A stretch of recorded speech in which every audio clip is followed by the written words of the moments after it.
Good evening and welcome to Pakistan Today News from our London studio. I'm Chris Taylor. We begin with developments along Pakistan's western border. Security sources report that the Pakistan Army has destroyed several key Afghan Taliban posts and centers during Operation Ghazab-Lil-Haq in the Arandu and Kurram sectors. Officials say the operation targeted hideouts and military positions linked to Afghan Taliban and Fitna al-Khawarij militants, with intense strikes forcing militants to flee. Meanwhile, police in Mohmand report mortar shells fired from across the border. The information minister confirmed that more than 580 Afghan Taliban operatives have been killed since the operation began. In international news, the United States has designated Afghanistan as a state sponsor of wrongful detention.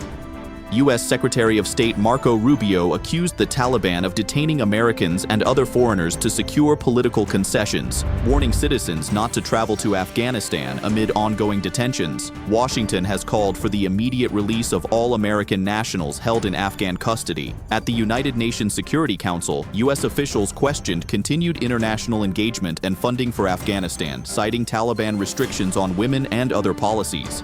Turning to the Middle East, Israel's Prime Minister Benjamin Netanyahu has stated that the country's military offensive against Iran is not done yet. Speaking at Israel's National Health Command Center, Netanyahu said the ongoing operations are weakening Iran's clerical leadership and significantly damaging its capabilities.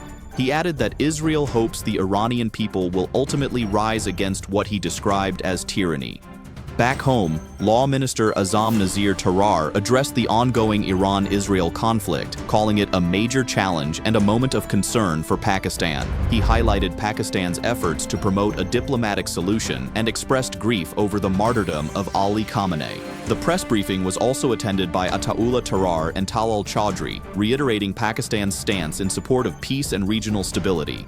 In a related development, Pakistan's Deputy Prime Minister and Foreign Minister Ishaq Dar held a telephone conversation with Bahrain's Foreign Minister Abdulatif bin Rashid Al Zayani to discuss the evolving Middle East situation. Dar reiterated Pakistan's call for de-escalation and stressed the importance of dialogue to maintain peace and stability.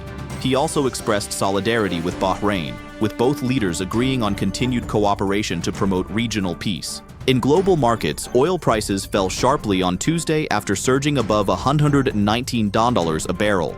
Brent crude dropped over 4%, with the U.S. benchmark WTI also down significantly, easing fears of long-term supply disruptions. U.S. President Donald Trump expressed optimism that the Middle East conflict could end sooner than expected, calming global markets. Discussions around easing Russian oil sanctions and potential emergency stockpile releases by the G7 further contributed to the decline. Despite this, Iran's Revolutionary Guards warned they could halt oil exports if attacks continue. Now let's go to our reporter in Lahore, Drake Rowland, who is in Lahore for the latest on Pakistan's market recovery. Chris, the Pakistan Stock Exchange staged a strong rebound today, with the KSE 100 index surging by 9,697 points, or roughly 6.6%, recovering from yesterday's sharp losses. Trading was briefly halted shortly after the opening as the KSE 30 index rose more than 5%, triggering the market's automatic circuit breaker. Once trading resumed, the upward momentum continued throughout the day. Analysts attribute this sharp recovery to renewed investor confidence and improved market sentiment following Monday's historic drop. Thank you, Drake, for that update from Lahore. That's all for now. You're watching Pakistan Today News. I'm Chris Taylor.